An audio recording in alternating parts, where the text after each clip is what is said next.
I think maybe a good way to end it here, and I would be remiss, and I think we have to do our fairness here in congratulating the New Hampshire Avalanche. They are back-to-back EHL Frozen Final champions, a terrific program in New Hampshire.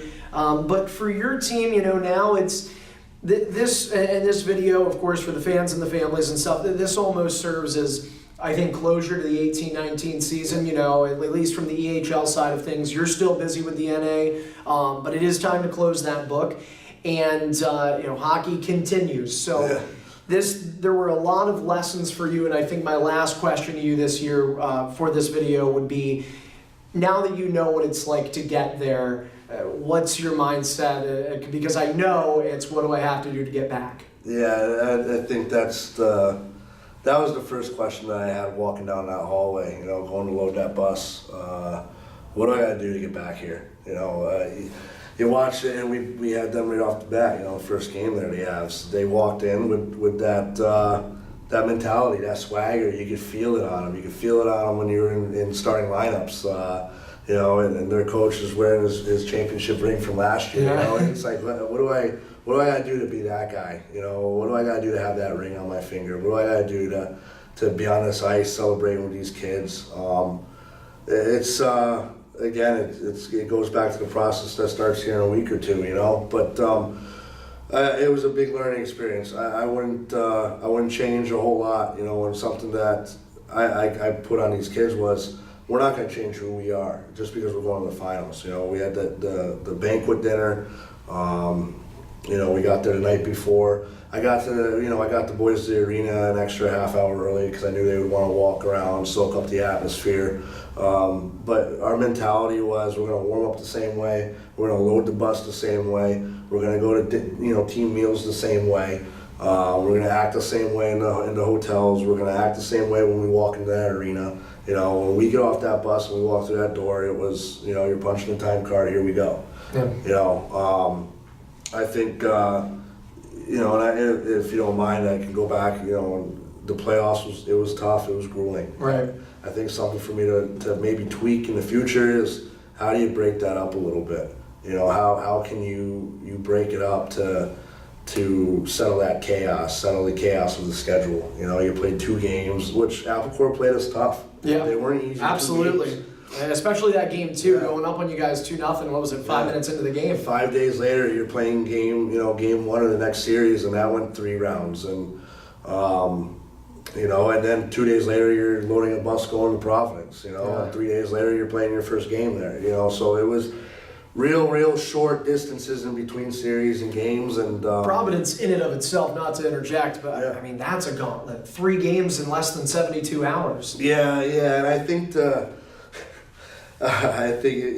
we reflect on this. It's you had the Avs, defending champs, and they were like us. They really, at the end of the season, they went up a whole nother level. And then the Wizards, look what they did. There was no easy game. Yeah, it wasn't, and I think we were down 2-0 there after the first period, and it was like, what are we hitting the panic button for? And then you go after the game, okay, we lose, guys. When's the last time we lost 1 game in a row? Yeah. There's no panic button. Hey, we're good. Yeah. And we've said it. Hey, we get the little Flyers. Let's take care of tomorrow, and we get the little Flyers. That's our shot. Yeah. The answer, by the way, to that question is January 5th and 6th. So that was. So it had definitely been a while. Since you lost more than 1 round. I mean, even in game 2 there, losing the 87s, it was the same thing. It was, we're still alive. We got 1 game. Right. 1 more game. That's we're not gonna play with any pressure. I think. The learning, you amp it up a little bit more now. I think the guys, they definitely were on their heels a little bit. I think the atmosphere got to them a little bit. I think there was a lot of nerves and jitters. But again, every single guy in that lineup, including myself, that's the first time we've been there. Yeah. So you learn. You live, you learn, you go through it. Something that I really hit on these kids was, playing mistake-free hockey. Eliminating turnovers, taking advantage of certain things. The little details of the game are going to come back and get you. And that was a message 3 months ago, right? Those little bitty things got us in the finals. And again, we had no gas, and it was it was an uphill battle, but I tell you what, Andrew, like they didn't stop, man. I mean, we were down 4-0, they didn't stop. We were playing like it was 0-0. Yeah. You know, it's just bouncing and go your way, or a little bitty detailed mistake turned around and the puck ends up in our net. You know, and that was the thing. And then, you know, combating the.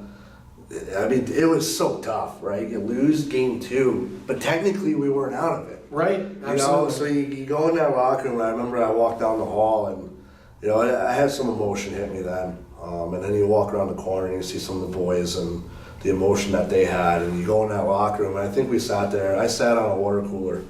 And it was like 15 minutes where we just all sat there. You know, it's like, you don't let it set in, and then it was, you know, you got 100 things running through your head. How do you address this team right now? We still have 1 game left. Technically, by rights, you know. You're in it, yeah. And then guys are doing the math, you know, and you can kind of see the attitude start to change a little bit. And guys are doing the math, and then going into Saturday, even though we had scored 9 goals, and I think the Avs had to beat the Wizards by 5 or something like that. And it was like we played with no pressure.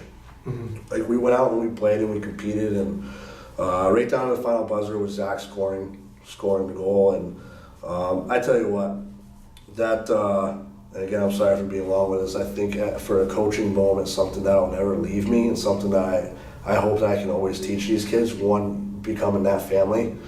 When I put all those 98s on the ice there at the end, I'm getting emotional just talking about it right now. That's all right. It was a wild ride this year. You call a timeout with 54 seconds left. You're losing 6-0, and it's like, Coach, what are you doing? Yeah. We just want this to end. You know, let's go home, man. I put all the 98s on, and I had 6. So I said to Walks, and said, hey, we're going to pull you on the way up the ice. And he's looking at me like, what? I said, I'm pulling you. We got to get Zach on the ice. Because Zach volunteered to stay on the bench. And we win the draw, and the puck, we go up the ice, and Pastor Eddie comes and changes for Zach to get him out there. Yeah. And then Zach scores. For me, I was just like, I looked up at the ceiling of the rink, and I leaned against the wall. And I remember because there was like an overhang, and I didn't want anybody seeing me because it just hit me. You know, like it was like I did my job with these kids. Right. I feel when he scored that goal, I was like, there's no better way that this season could end for these boys. Absolutely. Yeah. And you know what? I mean, you were a Coach of the Year finalist. I think, you know, for these players, some of which you're gonna go for this again. You're gonna go and try to repeat with some of these guys. Yes, we are. You know, and they're hungry. I believe it. I believe it, and I think you've instilled that. You know, it's been a long conversation, but it's been a great one, and I can see, you know, from afar in a broadcasting sense, just how much respect there is between yourself and the players, and how it's reciprocated between the two parties. So, hey, absolute congratulations to you, Head Coach Josh Fusco, the EHL team, and I think I can speak on behalf of the Knights organization. Just a huge thank you to the Eastern Hockey League Knights, the players, the families, for everything they did, because everybody poured their heart and soul into this year's body of work, and it ended up with a championship appearance. Yep. First time in this franchise's history, and hopefully not the last. Hopefully not the last. That's going to end the 2018-19 EHL season here in just a few months. Before you know it, spring just started, but fall will be around the corner, and we'll go through this gauntlet all over again. I'm sure you wouldn't be any happier than to do that.